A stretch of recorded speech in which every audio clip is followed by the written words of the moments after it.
Live हूँ अभी तीर्थराज प्रयागराज से। महाकुंभ के अवसर पर मैं हूँ अभी कलाग्राम में सेक्टर 7 में और बस 5 मिनट में स्टेज पे जाने वाली हूँ। तो ये क्विक लाइव वीडियो है।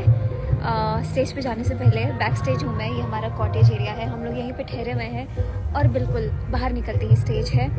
आप में से जितने लोग प्रयागराज में हैं प्लीज़ जल्दी से आ जाइए। कलाग्राम में मैं परफॉर्म कर रही हूँ सेक्टर 7 में। आपके कोई जानकार है यहाँ पे तो प्लीज़ उनको फ़ोन खड़काइए और बोलिए कि यहाँ पे आकर के मेरा लाइव ज़रूर सुने, क्योंकि बहुत एक्साइटेड हूँ और बहुत मज़ा आने वाला है। बहुत ज़्यादा ठंड भी बढ़ते जा रही है तो मुझे ठंड लग रही है और मैं कम्प्लीटली रेडी हूँ। बहुत फंबल कर रही हूँ, सच्ची में भी बहुत ठंड लग रही है। तो आप सभी लोग, लाइव कहीं टेलीकास्ट नहीं होने वाला है शायद, ये मतलब मेरे प्लेटफॉर्म से तो नहीं होगा।